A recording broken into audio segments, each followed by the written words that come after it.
یعنی تمہیں سوچنا یہ چاہیے تھا کہ دنیا اس طرح چلی آ رہی ہے کہ آدمی اس میں پیدا ہوتا ہے، بچہ ہوتا ہے، کھیل کود میں لگتا ہے، پھر جوان ہوتا ہے، اس جوانی کے اندر اس کی خواہشات، اس کے جذبات، اس کے خیالات، اس کا شوق مختلف ہو جاتا ہے، پھر ادھیڑ عمر کو پہنچتا ہے، ادھیڑ عمر کے بعد بڑھاپا آتا ہے، بڑھاپا آنے کے بعد پھر آخر کو دنیا سے رخصت ہو جاتا ہے۔ کوئی انسان ایسا نہیں ہے جو ہمیشہ رہنے کے لیے آیا ہو۔ اس بات پر ساری دنیا کا اتفاق ہے، چاہے وہ مسلمان ہو یا غیر مسلم ہو، ملحد ہو یا بے دین ہو، وہ جانتا ہے کہ ایک دن مرنا ہے۔ تو جب تم آنکھوں سے دیکھ رہے ہو کہ یہ انسان جو بھی آ رہا ہے وہ دنیا میں عارضی طور پر آ رہا ہے، جانے والا ہے یہاں سے، تو اس کا کوئی مقصد ہونا چاہیے۔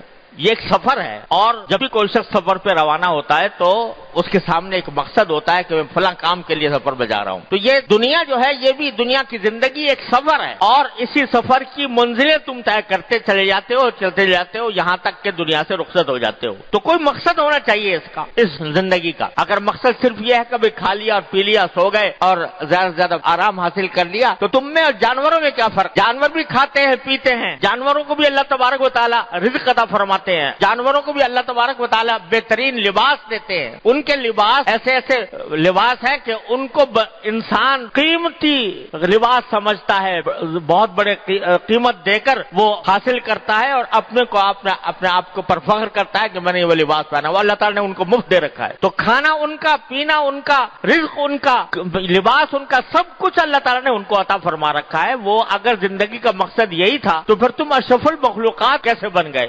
اور پھر اللہ تعالیٰ نے ان ساری جانوروں کو تمہارے لیے مسخر کیسے کر دیا؟ ایک چھوٹے سے چھوٹا بچہ جو ہے وہ گھوڑے کے منہ میں لگام ڈال کر اس کو جہاں چاہتا ہے لے جاتا ہے۔ کبھی گھوڑا پلٹ کر یہ نہیں پوچھتا کہ میں تم سے زیادہ طاقتور ہوں، تم میرے اوپر سواری کرتے ہو، مجھے خدمت میں لگاتے ہو، مجھے چاہیے کہ تمہاری خدمت حاصل کروں، کہ تم کمزور ہو، میں طاقتور ہوں۔ تو تمہارے اور جانوروں میں اور کوئی فرق ہے نہیں، سوائے اس کے کہ ان کا ایک مقصد زندگی کھانا پینا، اوڑھنا بچھونا ہے، مر جانا ہے، لیکن انسان کا مقصد زندگی کچھ اور ہے۔ وہ کیا ہے؟ وہ قرآن کریم میں دوسری آیت میں بیان فرمایا، وَمَا خَلَقْتُ الْجِنَّ وَالْإِنسَ إِلَّا لِيَعْبُدُونَ، میں نے جنات اور انسانوں کو کسی اور کام کے لیے نہیں، صرف اس لیے پیدا کیا ہے کہ میری عبادت کریں، میری بندگی کریں، اس لیے پیدا کیا ہے۔ اور اسی بندگی کی وجہ سے اللہ تبارک و تعالی نے انسان کو ساری مخلوقات میں افضل اور اشرف قرار دیا۔ اشرف المخلوقات انسان ہے۔ اللہ تبارک و تعالی نے مخدوم بنا دیا ساری کائنات اس کو۔ سورج اس کی خدمت کر رہا ہے، چاند اس کی خدمت کر رہا ہے، ہوائیں اس کی خدمت کر رہی ہیں، جو سمندر اس کی خدمت کر رہے ہیں، دریا اس کی خدمت کر رہے ہیں، ساری دنیا کی مخلوقات اس کی خدمت کر رہی ہیں۔ افضل المخلوقات اللہ نے بنایا۔ تو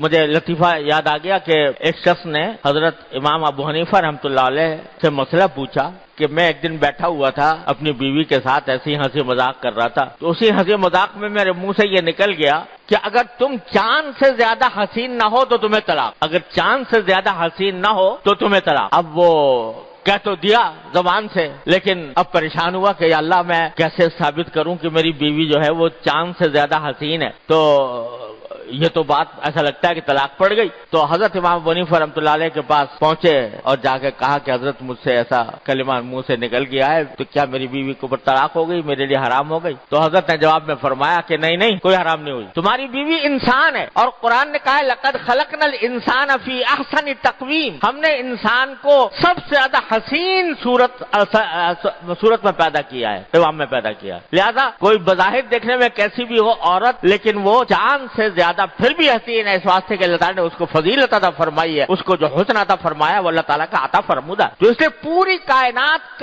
کو خدمت پر لگا دیا ہے اللہ تبارک و تعالیٰ نے انسان کی۔ کیوں؟ اس لیے تاکہ یہ میری بندگی کرے، میری بندگی کرے۔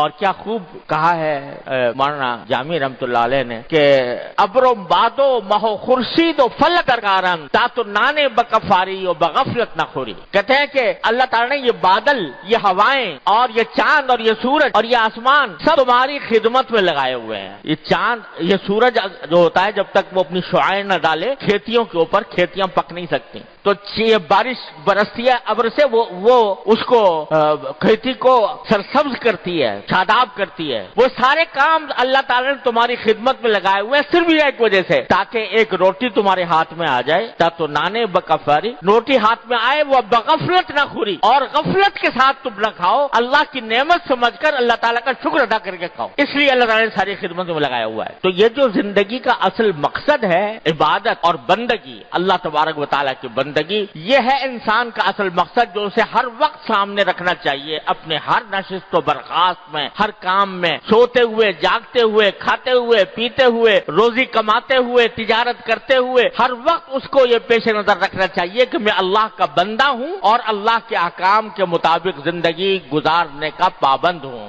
اور یہ ہے اصل حقیقت انسان کی. اللہ تبارک و تعالیٰ فرماتے ہیں اس حقیقت سے تمہیں غافل کر دیا ہے. کس نے غافل کر دیا ہے؟ کثرت سے چیزیں بٹورنے میں, کہ میں زیادہ سے زیادہ دولت کما لوں, زیادہ سے زیادہ مزے اڑا لوں. اس نے تمہیں غافل کر رکھا ہے اس بندگی کے اصل مقصد زندگی سے. اللہ تبارک و تعالیٰ یہ شکایت کر رہے ہیں.